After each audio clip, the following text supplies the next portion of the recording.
Hello everyone, and welcome back to the channel. Today we're diving back into the chilling world of the further as we talk about the latest and supposedly final chapter in the Lambert family saga, Insidious, the Red Door. Now, I know what you're thinking. Another sequel. Can it possibly live up to the original? I went into this one with a healthy dose of skepticism but also a lot of hope. As a longtime fan of this franchise, I've been waiting to see how they wrap up the story that started all the way back in 2010. So, grab your lanterns, make sure no strange figures are lurking behind you, and let's step through the Red Door one last time. The Red Door picks up 10 years after the events of Chapter 2. Josh and Whannell are divorced, and the family is fractured.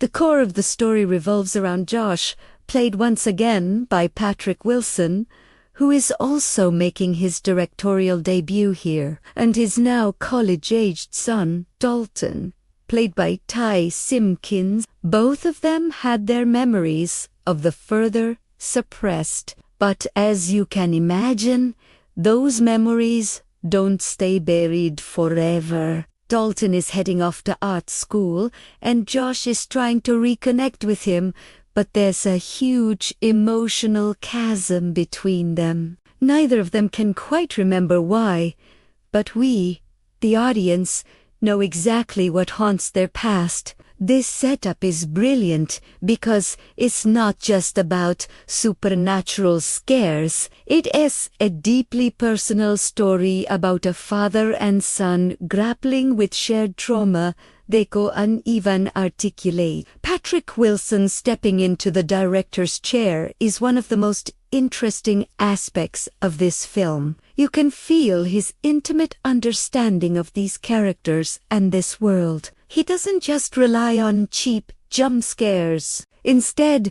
he focuses on building a slow, creeping dread that gets under your skin.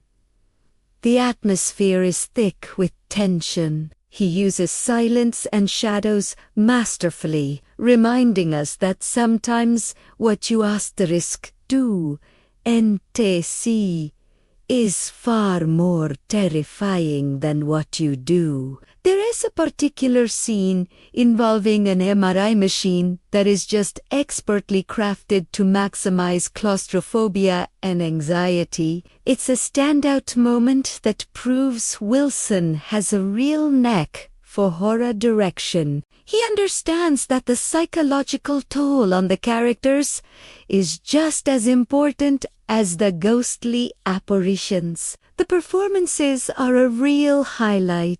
Simpkins, who we've watched grow up on screen, delivers a powerful and nuanced performance as Dalton. He perfectly captures the angst and confusion of a young man who feels a darkness within him but doesn't understand its source. His art becomes an unconscious outlet for the repressed memories of the further, and watching those memories bleed onto his canvas is genuinely unsettling. Byrne as Whannell also brings a powerful emotional anchor to the film, portraying a mother desperately trying to hold her family together while knowing the terrible secret they all trying to forget. And of course, Patrick Wilson as Josh is fantastic. He portrays a man who is literally and figuratively haunted, struggling with brain fog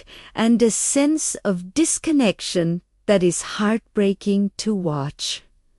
Now, let's talk about the scares. Does the Red Door deliver? Yes, but maybe not in the way you'd expect. While the first two films were a roller coaster of jump scares, this one is more of a slow burn psychological horror. It's more interested in the dread of rediscovery than the shock of something new. The iconic lipstick face demon makes his return, and he's as terrifying as ever, but the film doesn't overuse him. The horror here is more about the legacy of trauma. It asks the question, even if you forget your demons, do they forget you? The concept that these entities are patiently waiting just on the other side of a locked mental door is a terrifying thought. The film cleverly uses Dalton's art classes as a way for him to literally draw out his past,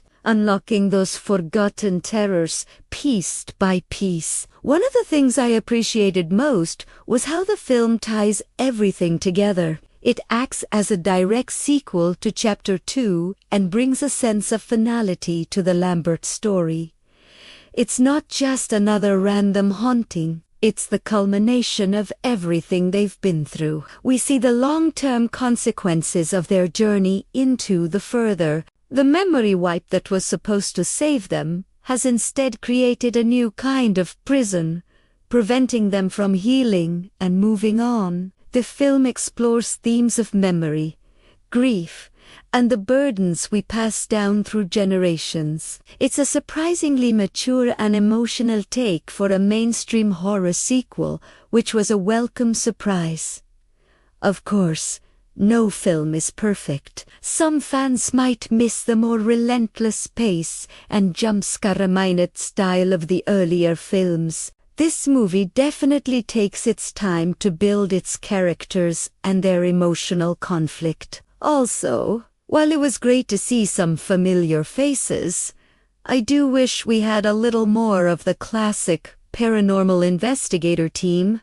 Specs and Tucker, their comedic relief is a staple of the series, and while they do make an appearance, it feels a bit brief. Their inclusion feels more like fan service rather than being integral to the plot, which was a slight missed opportunity. The focus is squarely on the Lamberts, for better or for worse. The climax of the film brings Josh and Dalton back into the further to confront their past once and for all. It's an intense and emotionally charged sequence that is less about fighting a big monster and more about finding closure. It's about father and son finally understanding each other and learning to face their demons together. The ending is surprisingly touching and feels earned. It provides a satisfying conclusion to their arc,